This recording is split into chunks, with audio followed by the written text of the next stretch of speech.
Liverpool 3-0. Corner taken quickly, Origi!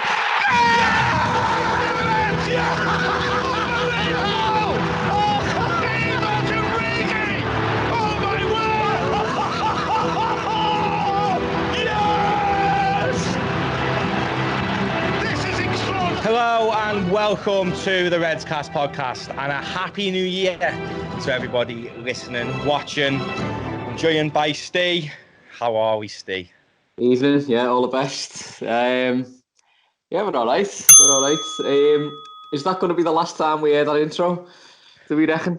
I don't know. It could be going, couldn't it? It could be going. It seems like it's pretty much done. Like, I don't know where we're going to, but we haven't taken everything off social media to do with Liverpool. It does seem like he's on his way. But it's such a good intro, so I don't know what to do. I know. I'm going to have to put our brains together and come up with something, aren't we?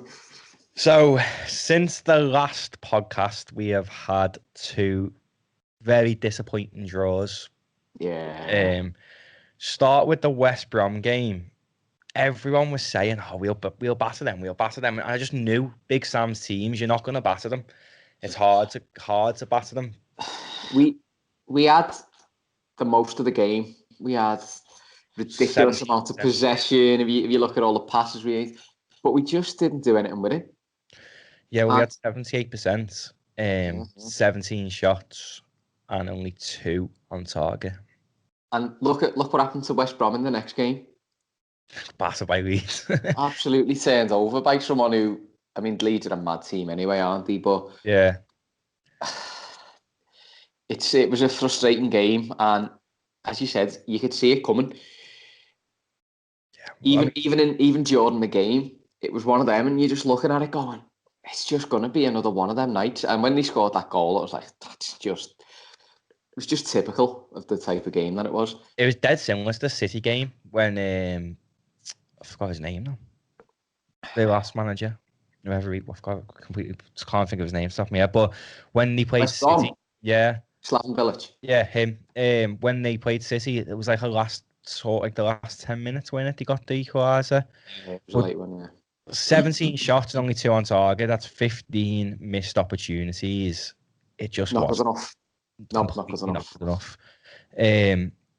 Salah hasn't been on it, has he really? Yeah. Like, if you think of the West Brom game, how many chances he had? I mean, it was good to see Manny back on the score sheet because he had a bit of a drought. But what a goal, by the way. Yeah, unbelievable goal. And it's just a shame that drawing takes off how good the goal actually was. How good was the assist for that? Unbelievable. It was just a pretty simple ball, wasn't it? But the accuracy on it and the way Manny took it down and finished it was fantastic. Yeah. Obviously, we lost Matt up that game as well. Mm-hmm. Apparently, I've seen rumours he's out for 3 months, but then Klopp's saying he's 4 weeks. So I would like to go. I'd like to go with what Klopp says because he's got the experts there, but he could just be trying his best not to feed the scaremongering on social media. And also, I don't think he'd come out and say, yeah, he's injured for 3 months, because then everyone will know we are desperate for a centre-half then. So prices in the market now would go up. Yeah, I mean, we're probably going to play a little bit more than usual anyway, because people know we need a centre-half. But if you know, like, your third choice centre-half's out and you've literally got Fabinho kids, they're just going to rip you off. Yeah, totally. I thought Reece Williams did quite well against West Brom. Personally, I would have played Phillips in that game. I think he's more aggressive than Reece Williams. Reece Williams, superior footballer, but I think Phillips, he's more aggressive, he's bigger, stronger. I think he probably attacks that ball and wins the header for their goal. Yeah, and then I probably would have played Reece Williams in Newcastle over Phillips. But Jürgen is the boss, so we've got to trust what he's doing. And we're sat here talking at a camera, so you know who knows best. Touching on Curtis Jones, he hasn't had his best 2 games, has he? And it pains me to say that. I know. You're his biggest fan, aren't you? Yeah. Proper fanboy, Curtis. Yeah, he's had a dip in form, but it's another one of them. He's still a kid. It's going to happen. It's like when people were getting on Nico's back when he had a couple of bad games. It's like these are kids. Yeah. They're not established Premier League players yet. You know, they've played a few games, but give the guy a chance. He's still a young lad. I had a bit of a rant on Twitter. I think it was after the West Brom game, because there's this particular fan on Twitter who before the game was saying how much Curtis Jones before the West Brom game, saying how much Curtis Jones needs to play every week and he's an absolute baller. After the West Brom game, it's saying never start that midfielder Gini, Hendo and Jones again. And he just slags players off when and for me, the players, if we can see it, the comments, the players can see the comments as well. And 100 good comments doesn't make up for one bad comment slating someone off. And if you're a kid, you've got to make them mistakes to learn from them. He's not going to learn if he's not making the mistakes, is he? Exactly. As for the bad comments, I think players very rarely see that sort of stuff. But the problem I've got with it is that crap like that spreads. It only takes one bad divvy to go, oh, this player is this player is that. And then you get all their little minions retweeting it and, hashing out the same crap that he's saying, and it spreads then, and it becomes toxic. And it's not what we need. This particular person actually is a writer for a Twitter account that has got 129,000 followers.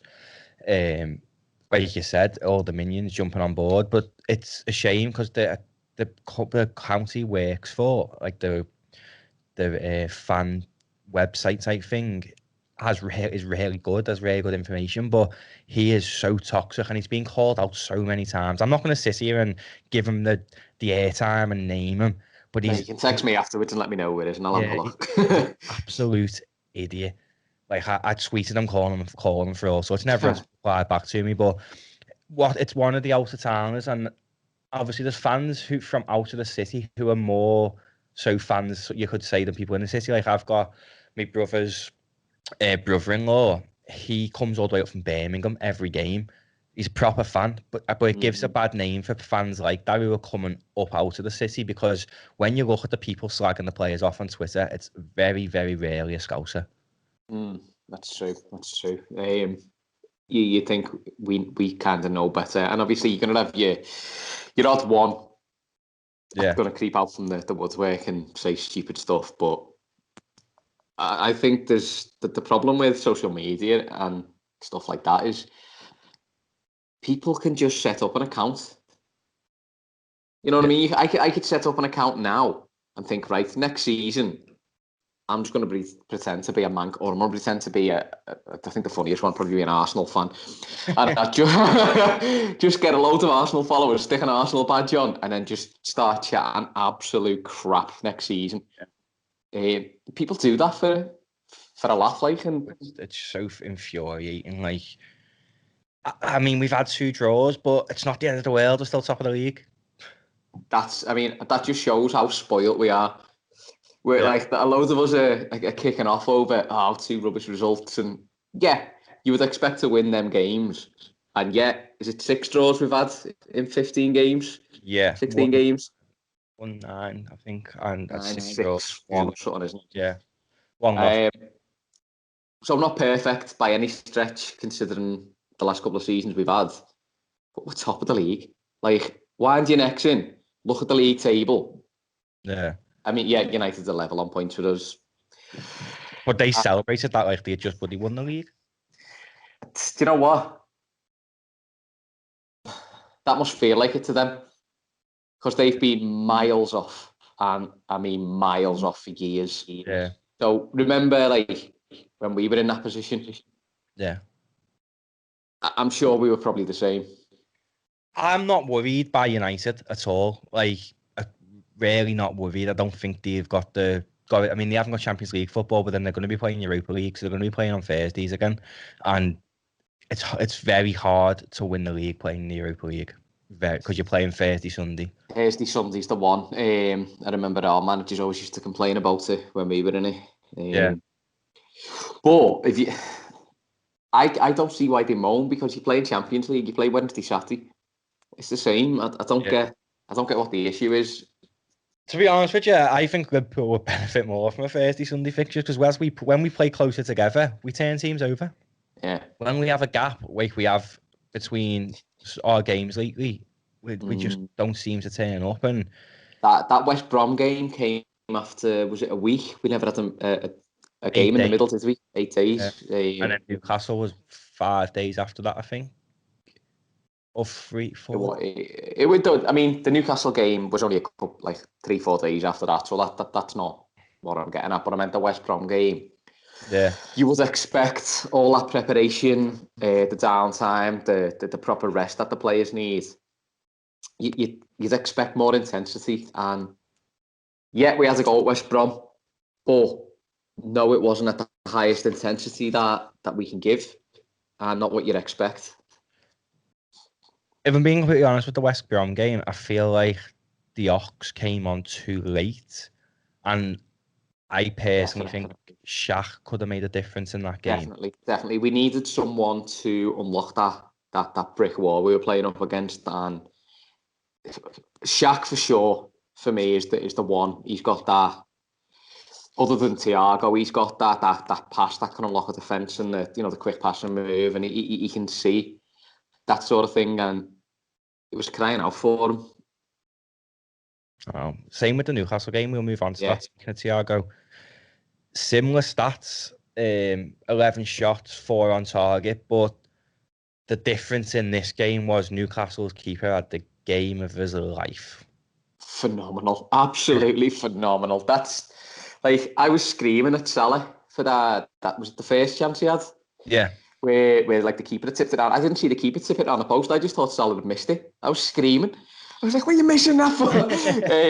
But then, like it showed on the replay, it's a great save, that. Yeah, and obviously we had Shaw clear the one off the line. Yeah. I was more disappointed in the West Brom game than a Newcastle game, but still, we did. I think we've got enough there to be beating these teams. Yeah, but the way I look at it, in the last 2 games, 2 draws, we've dominated. We had 76% possession in West Brom, 74% possession in Newcastle. One thing I'll touch on with the Newcastle game is that midfield was never going to work. Now, I'm not going to slag players off, but playing Milner, Henderson, and Jones, it's not very creative. Like, Jones can ping it, but because he's a kid, you feel as though he'd rather pass it and play it safe than mess up, take a chance, mess up. Yeah, it's not just the creativity as well. It's that attacking aggression that you get with other players. Like, them 3 are not. They're not going to be busting a gut to get into the box. Yeah. Jones maybe, but he didn't so much. Henderson's more of a deeper midfielder at the minute, and Milner, bless him, he hasn't got the legs anymore, has he? No. Jimmy Milner. But with Milner, though, he obviously he's there for experience and stuff, and it's against Newcastle. I understand why he played.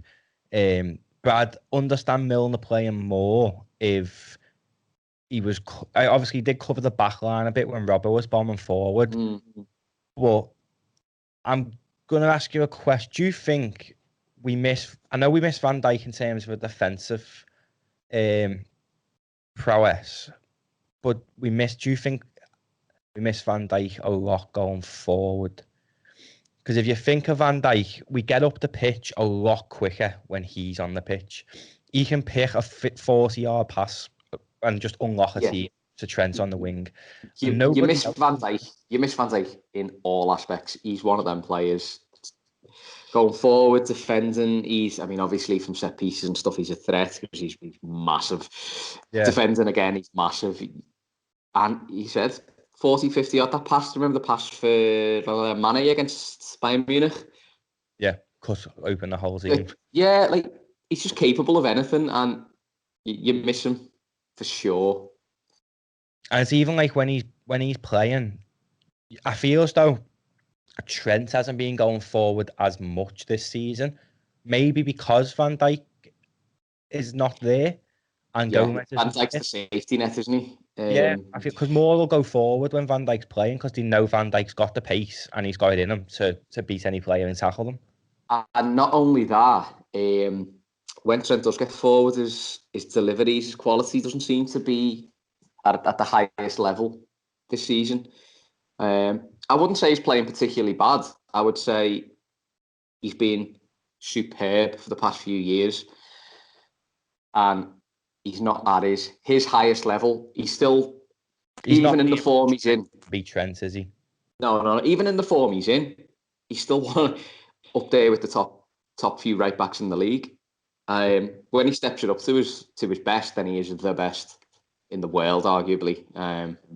But even an average Trent, I would take over anyone. Most in the league. Yeah. The positive is Andy Robertson's absolutely player of the year this year. No, without doubt. So far, yeah. He has been unbelievable, so consistent. It feels like he's stepped it up another level. And yeah. I was reading his book, and he was saying about how he enjoys competition and stuff for places. So I feel as though Tsimikas coming in has made Robbo just elevate again, because he's now feeling like, well, if I have a bad game, Tsimikas is good enough to come on and play, isn't he? So Trent hasn't quite got that. As good as Nico is, I think Trent needs someone to come in a bit older, maybe a bit older than him even, just to give him that little kick up the backside to say, look, yeah, you're good, but no one's place is secure. And I think at the moment Trent probably is, even if he has a few bad games, his place is pretty secure. Yeah. Do you think as well, the absence of Jota, that front three, nobody's dislodging them when Jota's not put around. And it's mad to think that we've missed Jota this much, but I can't wait for him to be back at the end of the month. Yeah, it's he brings a different level, doesn't he? Obviously, you know what you get him with our front three. Yeah, Jota's just he's like a cat amongst the pigeons, isn't he? It's chaos theory when he comes on, because no one's really expecting it. No one knows what to do with him because he just presses and presses and presses. One person I've been particularly impressed with is Bobby. To be honest, like he hasn't been amazing, but he's the glue. But a lot of people are starting to now call him out because he hasn't been getting as many goals or assists as he usually does. But he seems to have stepped it up. Obviously, the Newcastle and West Brom game aside, he's been decent. But then that Newcastle team, they played 5 at the back against us, so it's always gonna be a tough game anyway. Yeah. But you're just seeing the gulf in class of when Thiago came on. Wow, like he's real. He exists, and he's not a dream. Well, he is a dream, but you know, what a player! Like he come on as if he'd never been missing, and he's picking them passes that we were missing. I know. I'm one of them. If you're fit enough to come on, you're fit enough to start. I think if you started Thiago and played him for 60 minutes, we probably would have... I was the same.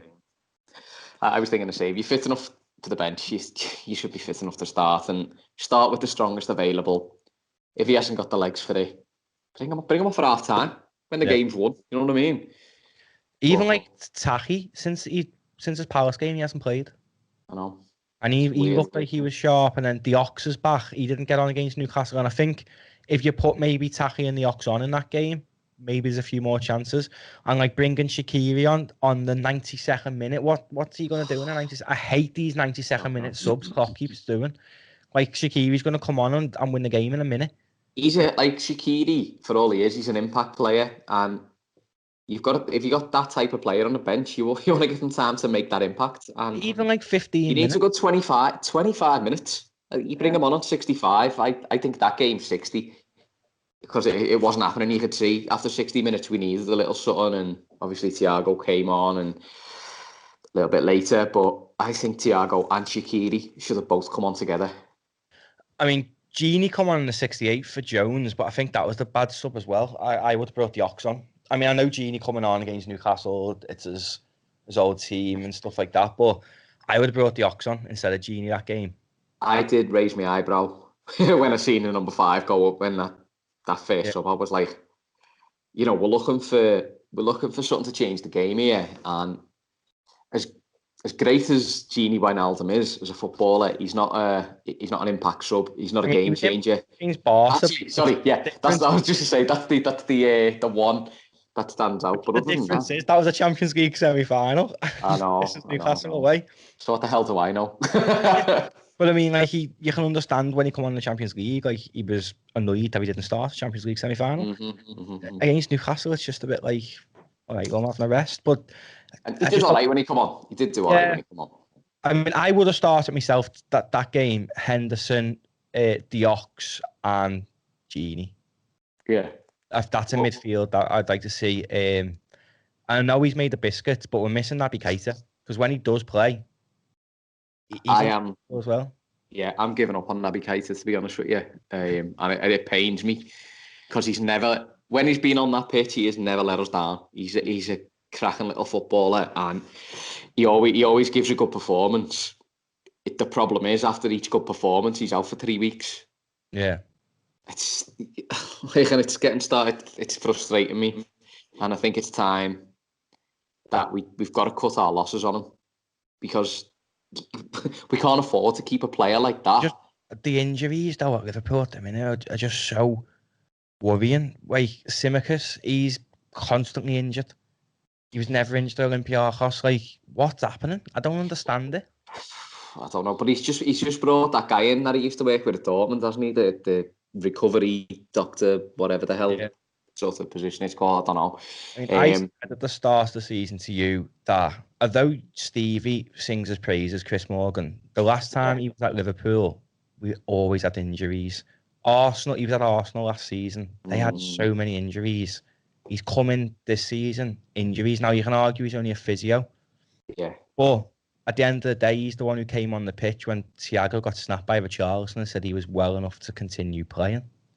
I know, because the footballers are going to say, yeah, I'm sound. Yeah. He needs to be making them calls. No, you're coming off. And yeah, well, the guy, I mean, to be fair to him on that one, he hasn't got an X-ray machine in front of him. He hasn't got, like, something to catch, whatever, you know. He's just got to go off what Thiago says. It could be coincidence, but you just don't know, do you? Like, how much impact can a physio have in that aspect? It's just crazy how he's come in and the injuries have started. Like, I'm not blaming. He's obviously not the sole purpose. It's a mad year in terms of like everything crammed together. But it's a bit the fact that Arsenal haven't had as many injuries this year as they did last year, and we've now got more. And then there's the rumour that he's the one who's been leaking team sheets now. He's worked in football. But he's worked in football for 20 years. I don't think he's that stupid.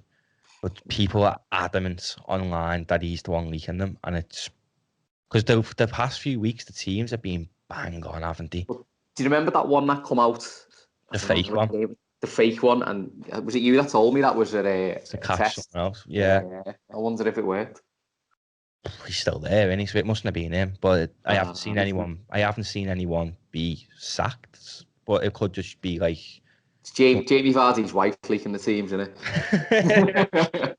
But yeah, I mean, I would like to see Taki a bit more, but I think we should just focus on Thiago. Right, 17 minutes he played, 29 touches, 21 accurate passes, 6 out of 6 long balls, 5 out of 5 aerial duels, 2 chances created, 1 interception, and 2 clearances. What a guy. In 17. What an absolute player he is. Like, he just oozes class. Yeah. And do you know what I noticed as well was even the Newcastle players stood off. Like, well, they didn't stand off him, but you could see they were showing him respect. He's world class. He's just different class above anyone. Yeah.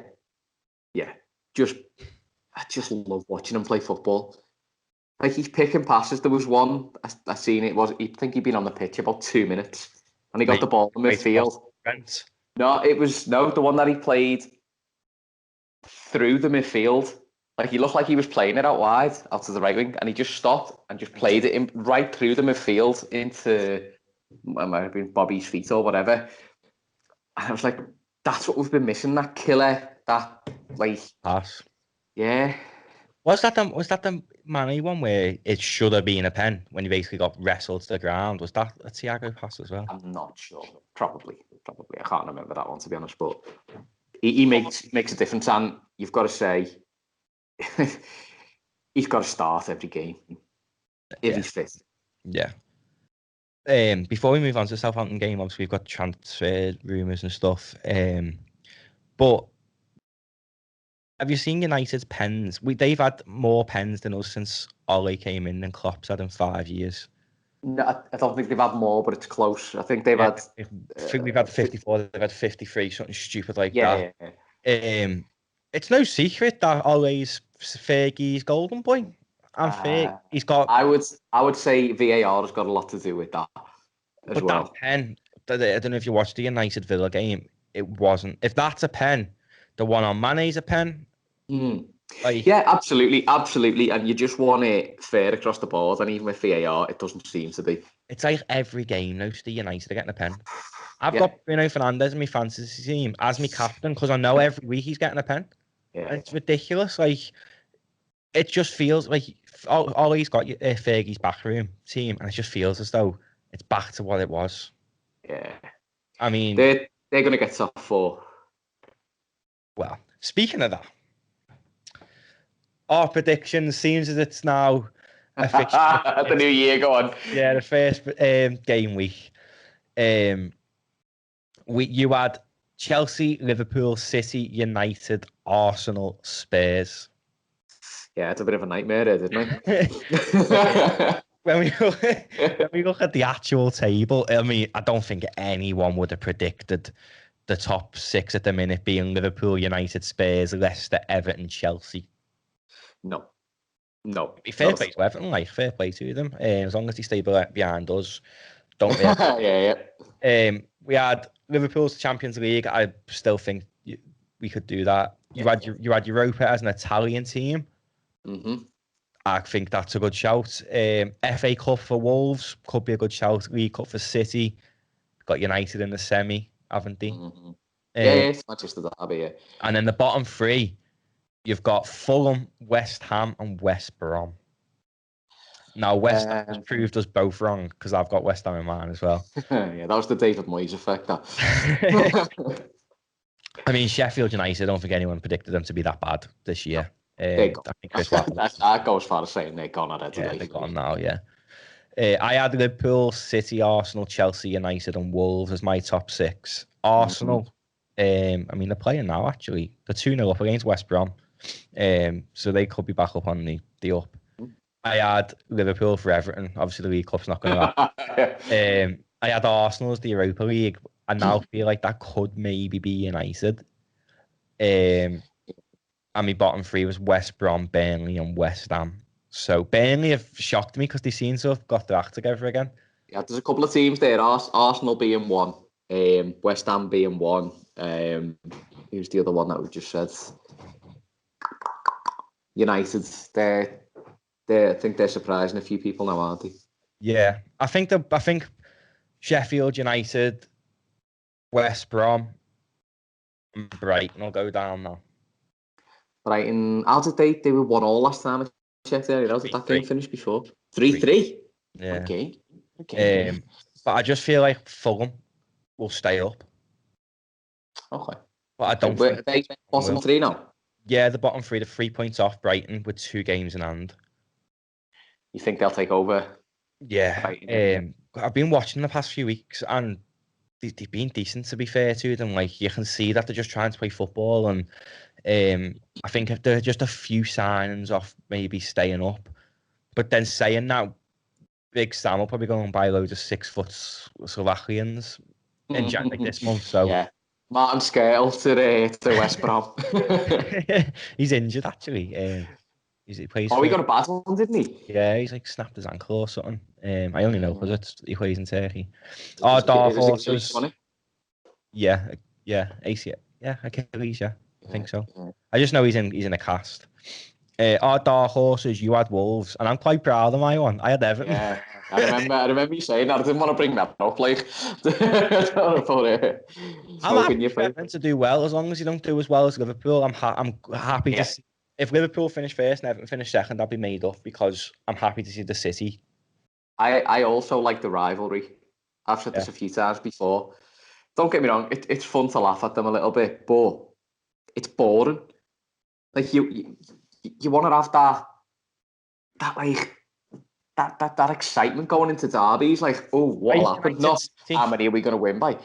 Yeah, like United and City have got that rivalry, and I've never experienced Everton being good. Because my whole life, they've never won a trophy while I've been born. So I'd like to see the rivalry that like my dad and that tells me about, saying like why my dad hates Everton so much is because obviously it was us or Everton. So yeah, in the mid-80s they were flying. It absolutely killed me to see Everton win the league, and they've obviously killed all the Blues last year, and we've done it. But I'd like to see that rivalry where it's like it's a scout rivalry where it's like, yeah, we dominate football, we're the best. And do you know what? It's the cup final days out. None of you both doing well. FA Cup finals, League Cup finals, and go with your mate to a Blues as well, can't you? Yeah, exactly. All the pubs would be rammed if they ever open again, and things like that. It just brings a better atmosphere to the city as a whole. Transfers then, before we go into Southampton, it looks like Sven Botman is pretty much done. I'm dubious about it, to be honest. He's had on his Instagram thanking his agents. Fonte plays with him at Lille, and he had commented, "You're losing another centre back to the Premier League" on it, Fonte's Instagram. So all that's come out. It's pretty much like the worst kept secret. I think he's pretty much coming. Probably just ironing out. Mickey Edwards is probably fleecing them because the skins. He's the giant, isn't he? This kid. He's 20, Dutch. He played for Ajax before he went to Lille, but he was like the Ajax youth team. He played mainly for Heerenveen in the Dutch league. I just don't think he's the answer, in a sense of he's 20. He's played 17 senior games in the French league this year. Granted, Lille are absolutely high, and I think they were top of the league last time I looked. That'll probably change now. Poch's went over there, but they're flying. Renato Sanchez is doing unbelievable for them, and it looks as though Liverpool are just fleecing Lille, because we spoke about Renato Sanchez the other week. But to have someone who's only played 17, he played like a full season for Heerenveen in the Dutch league, but that's a crap league. It's worse than France, but he's only played 17 games in France. Is that enough? Is that an answer to come in and partner for Fabinho, or should we be looking at throwing 60 mil at like Upamecano? It depends. What price tag are they throwing on him? What are we saying? Apparently it's 17 million euros, but the French leagues had all the TV money cut 17, out. 17 million euros, which is about 14 mil. But I don't believe that fee, because they've had all the money cut out the league. Like Memphis Depay's up for sale for 5 million. They've got no money in the league. The only team that's got money is PSG. So because they've lost the TV deal, there's nothing coming in for them. So they're all desperate for cash. So it could be like 8 mil or something like that. And in that case, it could be a good option. But if Gomez is pretty much out for the season, and it's to the point where Gomez couldn't maybe not play again, it depends on how it heals because of what he's torn. So don't you think it's safer to throw big money at going to get someone like Upamecano, or someone who's massively experienced? Even throwing that amount of money at a player like him, it's still a risk. He's not played in the Premier League. Yeah, he looks like a beast. In that league, it's a different prospect coming here. I mean, all the other options have been. I've seen he's signed for Madrid now. It hasn't been made official. Where apparently he's agreed terms with them. Yeah. Now he is leaving Bayern for free at the end of the season. I'm sure if you went into Bayern and said, "Here's 20 mil, can we have him now?" They'd probably accept it, because they're going to lose him for nothing at the end of the season. So it's worth it. If that's 20 mil and you brought David Alaba in, and it kept you like, we retained the title, we won the Champions League, then it's worth it. Yeah. you've got to take into account the players' wants and needs on that one as well. He might want to finish the season with Bayern. Yeah. So that might not even be an option. If he goes to Real Madrid, I'll be devastated. I mean, Ramos is leaving at the end of the year, and he's another one you can discuss terms with. I wouldn't have him, no, at all. Couldn't. Not after what he's done. Well, obviously, I can. Madrid have got no money, but they're ultimately replacing Ramos with Alba in terms of wages. And it's sad to see that because David Alaba could have come to Reds, and that would have just been beautiful. Yeah, imagine him behind Thiago, him and Van Dijk, and then Thiago in front of them. Or Fabinho in front of them, and then Thiago in front of them. Oh, stop it! You're getting me all excited. But say for 17 million, if that's a kid, if that's a prospect, an exciting winger, or an exciting forward or whatever, you'd be like, yeah, it's worth the risk. So probably you've got to say the same.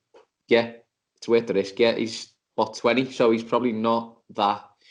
He's no more experienced than Nat Phillips, no more experienced than Reece Williams. Yeah. Or has Klopp seen some potential in him?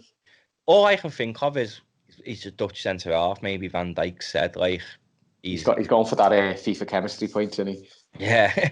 When we got Sepp van den Berg, a Dutch centre half, and every time he's played, he's looked ropey, but he hasn't had a chance in the Prem this year, which is interesting, really, because I'd like to give him a chance. He's tall, but yeah, it looks as though like Botman's signing.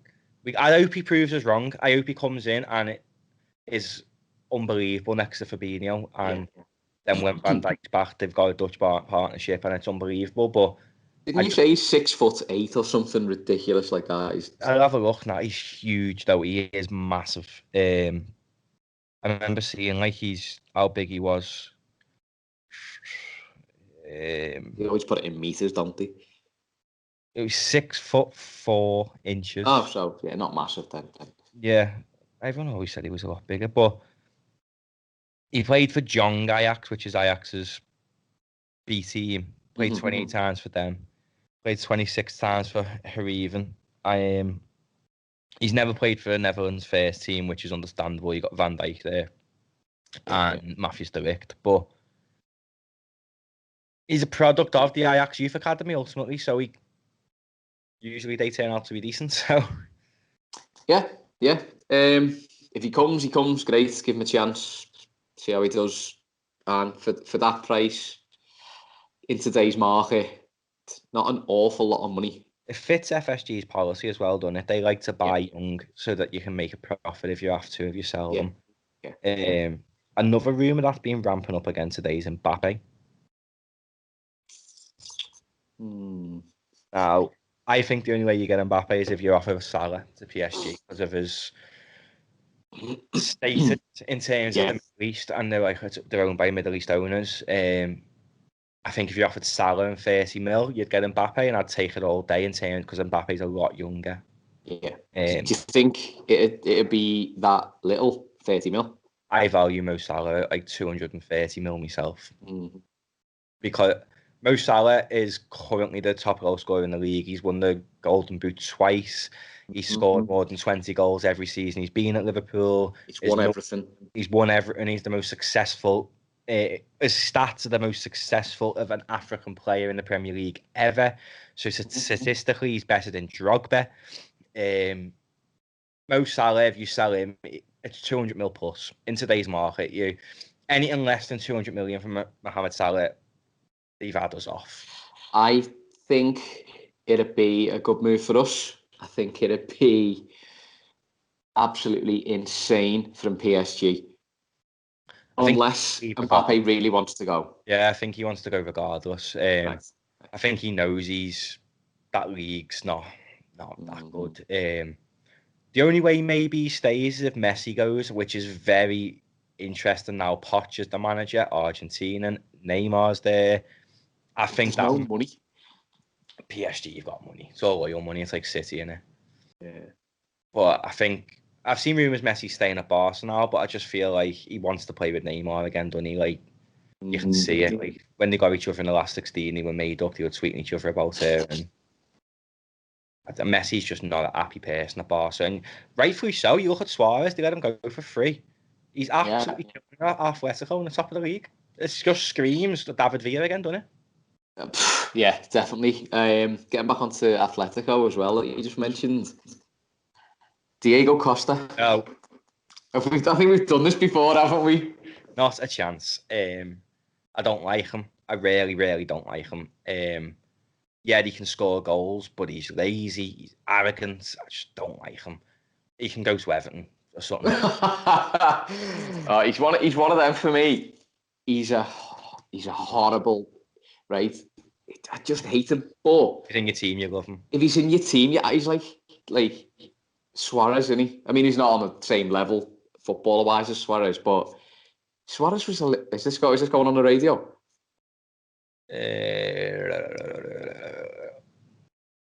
No. Right, Suarez was a little. Is it? Wait, anyway, all right. I'll choose my words carefully. No, Suarez, we'll do a show after the game on Monday. So okay. No. Suarez was a little twat, right? But he was our little twat, so we loved him, and you can see why the opposition fans hated him. Costa's that same. We missed the trick not getting Suarez. He was available for free last summer. And I think he would have come back. And people are saying, he's old now. You watch Atletico, he's I know. Yeah. And he's quality footballer. Absolutely brilliant. And he's got that cutting edge. He's got that edge to him, hasn't he? Yeah. That we miss sometimes. We miss that little bit of, for lack of a better word, we miss that bite sometimes, don't we? Just feel like with Suarez, the reason we didn't get him is mainly because I don't think Klopp would have a player like that. At Liverpool. I think that's the reason why we probably wouldn't get Jack Grealish as much as I'd like Jack Grealish. Because outside of football, they're just divvies. Yeah. But one player I'd love Jurgen Klopp to sign is Calvin Phillips for Leeds. Like, I would love him. If Liverpool got Calvin Phillips the leagues for the next so many years, just done. Like, he's a great little player. Do you know who else that Leeds have got? Is it Harrison that left? I think he's on City, no. Oh, is he? Damn. I don't know if they bought him this summer, but he definitely was on loan from City last year. And I feel like they might have loaned him again. But surprised City aren't trying to recall him. I've seen City apparently winning for Harry Kane as well today. 90 million. Value wise, what would you say for Harry Kane? If you're right, 120. I was going to say, he's nowhere near the footballer Mohamed Salah is, right? And you've put a value on Mohamed Salah there of, what was it, 200 mil? Yeah, 200, 220. You look at Harry Kane's numbers, whatever you think of him, right? Look at his numbers. I hate him, but... Yeah. The captain of England, so... Yeah. It's got to be out. 90 mil isn't getting Harry Kane from Tottenham. I'm not bothered. No, it really isn't. And I think City look at the wrong man. I think if you're buying anyone from Tottenham, you're going to be Son. Yeah, absolutely. Like Harry Kane's good, but he's not Son. They've got Son type players already, though. They haven't got a Harry Kane type player. I would say they've got lots. They've got Sterling, they've got Mahrez, they've got Bernardo Silva, they've got Foden, they've got that ilk of player, but they haven't got a Harry Kane. They haven't got a Aguero, as good as he is. He's getting on a bit. He hasn't got the legs no more. Jesus. Again, he's more of a Son type player, I'd say. Yeah. I mean, Kane's went more of a number 10 this year, and he's been playing really well, got loads of assists and that, but I just hate him. Yeah. Yeah, he can go and play with his crayons. But anyway. Moving on to Southampton. Southampton is a must-win game. And it's a tough must-win game as well. Let's be honest, it's not a gimme by any stretch. They've got a really good team and they're playing really well. And I'll tell you what, that Vestergaard, I wouldn't complain if we got him. I just don't want to give Southampton any more money, to be honest. I know. They've had enough off of us, haven't they? I'd take Ings back, to be honest. I'd love Ings. If Ings got games at Liverpool, he would have been banging them in. Like he's a perfect club player. Yeah, I'm so devastated it didn't work out for him at Liverpool. He's really, like, with his injuries and stuff. And I'm made up to see him doing well, to be honest. I have no bitterness towards Danny Ings. Like, he went to play games and he's playing games and he's proven to everyone what he can do. And he's a massive, massive threat. But one thing I would say is touch wood, 'cause I don't want it to go against what I'm saying, but players who come back and play against Liverpool, they never seem to do well against Liverpool. You could be right. I'm trying to think off the top of my head of any. Like, you think, like, Torres, he wasn't the best against us. Ben Ayoun, when he went, wasn't that good against us. Morelos wasn't that good against us. Trying to think what else he sold people in the Prem. Benteke. Yeah, he's been crap against us. There's like, for some reason, it just feels like once they played at Liverpool, once they played at Liverpool, they can't play against Liverpool. But you just know that means Danny Ings going to score against us now. I've said it. You've jinxed us now, haven't you? But Thiago has to start. To start on Monday. Is Ings fit, by the way? I got a little check on your fantasy football thing and see if he's red. I'm sure he was red on mine. Because but I'm sure he wasn't fit, and then he played. Yeah. Did he come off the bench or something? Yeah, and he was saying he wasn't fit, but then he come on. No, he's fine. He's fine. Yeah, he is fine. But I'm not worried. And it's like Southampton, if I look at the last few, I think Southampton are surprising themselves this year. But one thing that I'm confident about is when Liverpool seems to have pressure on them, they play better. You think back to last year when we played Leicester, was it on Boxing Day we played them? It was around Christmas time. It was during that period, yeah. And everyone was saying, like, oh, because Leicester were playing well, they were the closest to us, weren't they? Like, everyone was going, oh, they won't. They have first big challenge for Liverpool, blah, blah, blah. And then we absolutely turned them over. Yeah. Now, people are saying it's a big challenge for us against Southampton. I just think we'll turn up and turn them over. They haven't actually been in the best of form in recent weeks because they drew against Arsenal, and anyone can beat Arsenal at the minute. City beat them only 1-0, like. Then they drew against Fulham 0-0, and they drew against West Ham 0-0. Yeah, I think a lot depends on whether that is it Hasenhüttl, their manager, whether he's looked at the West Brom and the Newcastle games and gone, right, we've got a chance here if we sit back. I don't think he's got that in him. Yeah, I don't think he's got it in him either. I think he'll stick to his football and philosophy, the way he plays. I hope, because if he does, then we'll beat him. If he looks at them last two games and goes, right, this is how you get through it, they've got a chance at the minute. I mean, they've got a hard run of games after us. They've got Leicester, Leeds, Arsenal, Villa, United. So they've got a hard January into February. Southampton. The only thing you could maybe hope for is that he might want to rest some players and play them against Shrewsbury so they can get free. I don't know. I would expect us to beat Southampton anyway. Yeah. But I expected us to beat Newcastle and West Brom. So I think the difference with this, though, is I think Thiago will play. If Thiago plays, we win. That sounds quite a bold statement over one player, but it's the truth. He's the difference. I mean, I think we need to play Reece Williams next to Fabinho because of the pace of Southampton going forward. Nat Phillips hasn't got the pace, and they haven't really got much height. Danny Ings isn't the biggest player. Che Adams isn't the biggest player. Walcott isn't the biggest player. So you don't really need Phillips in that sense. But I think we just need to give them put a team out that nobody would expect. In what sense? Like, who would you play? I mean, the back four pretty much picks itself because of the injuries, like Trent, Fabinho, Williams, Robbo, Alisson. Then I think you play Thiago, the Ox, and Hendo.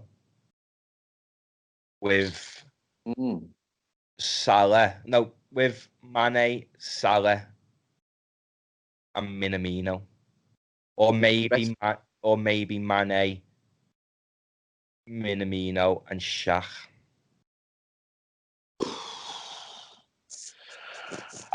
I can't see him doing that. When was the last time we played?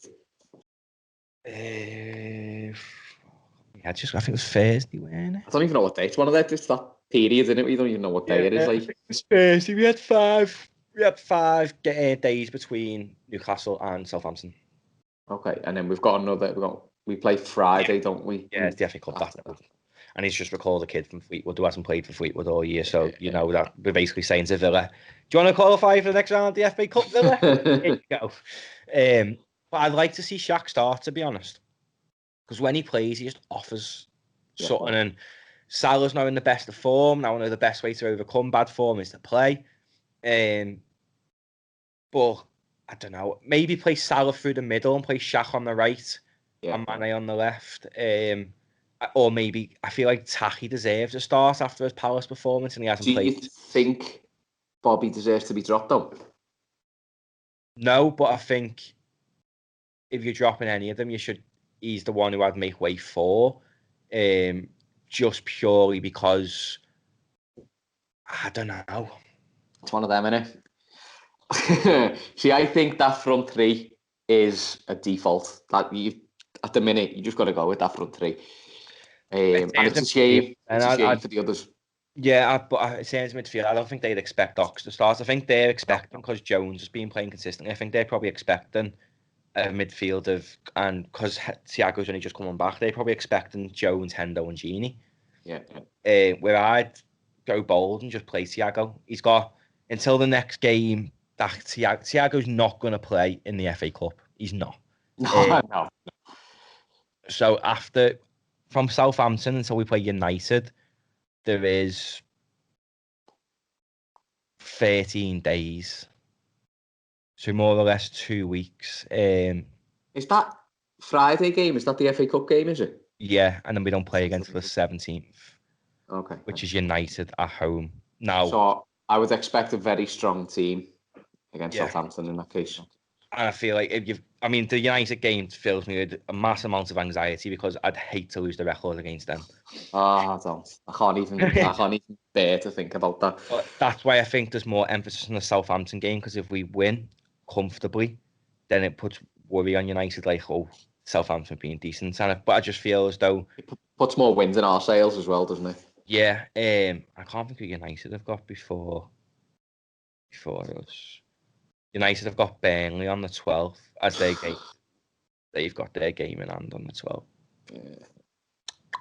But before we play, in fact, no, it's not the game in hand.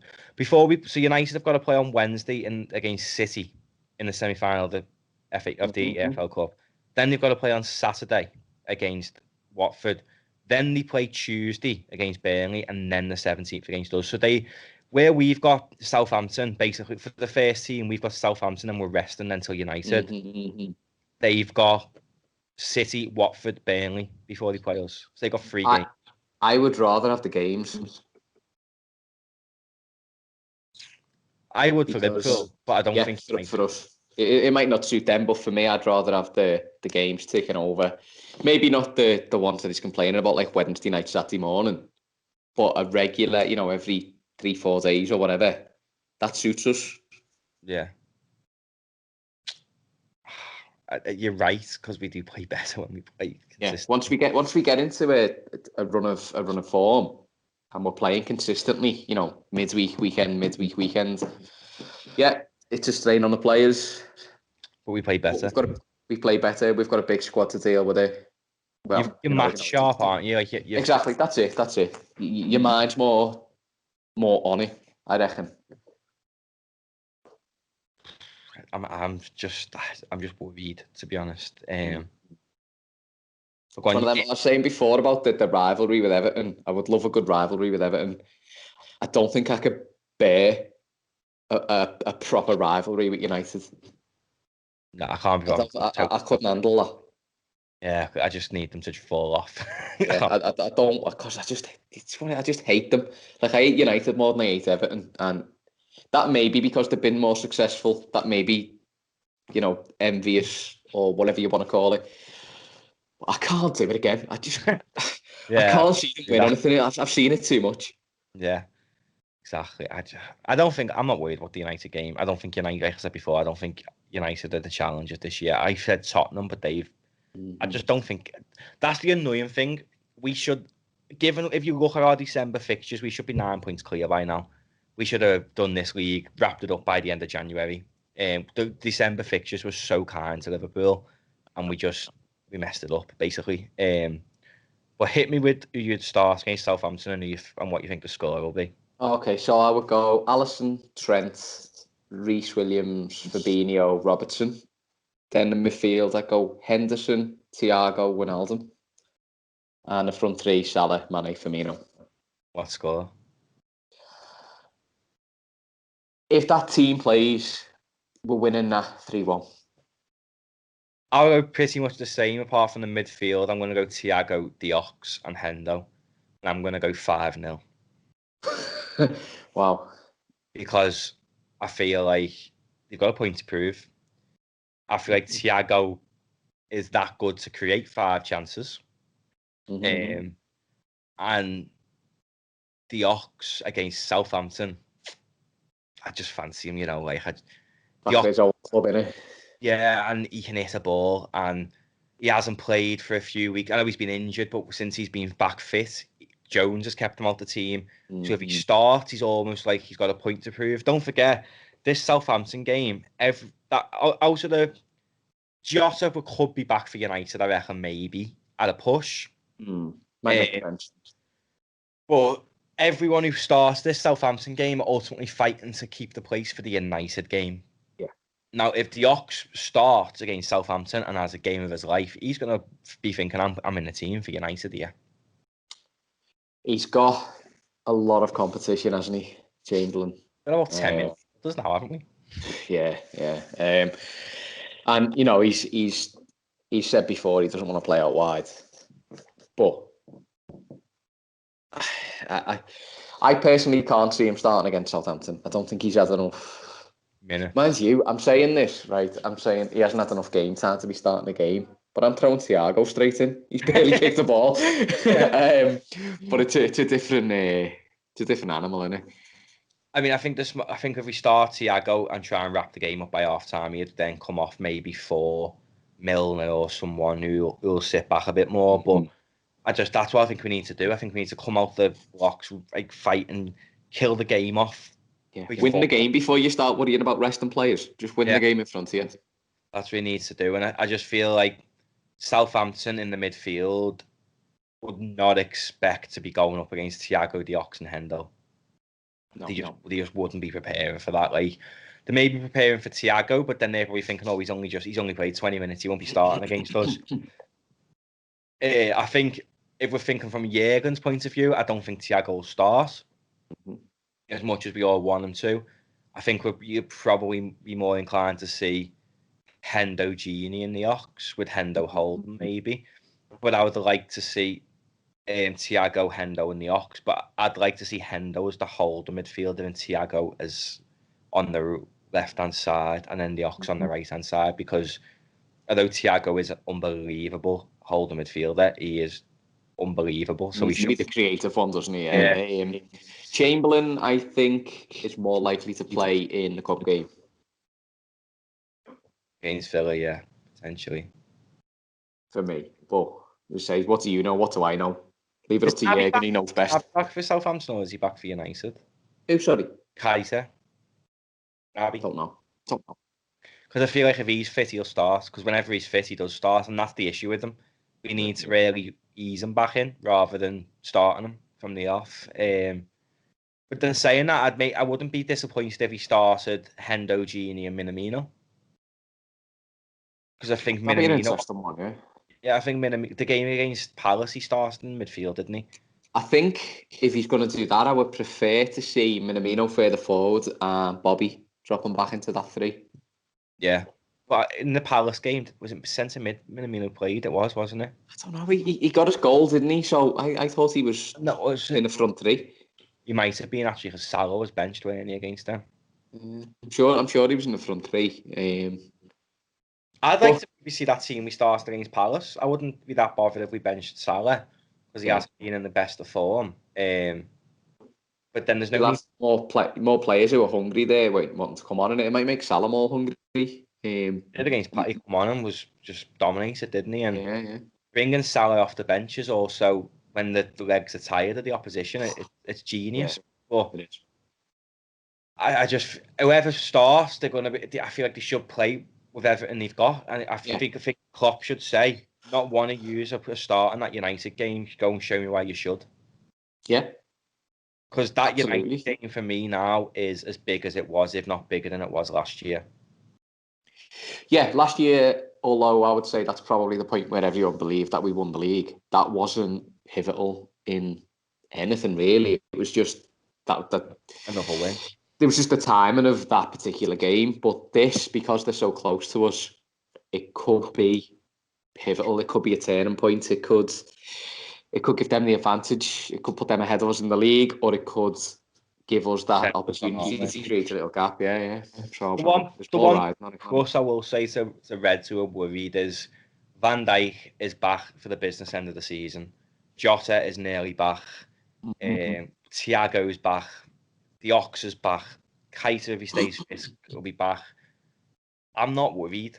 Yeah, I think we've got to stop now talking about how bad our injuries are, because we've got a couple of big players out, but it's not as bad as it has been. I think we've got to put that out of our mind now, because most of the players are back.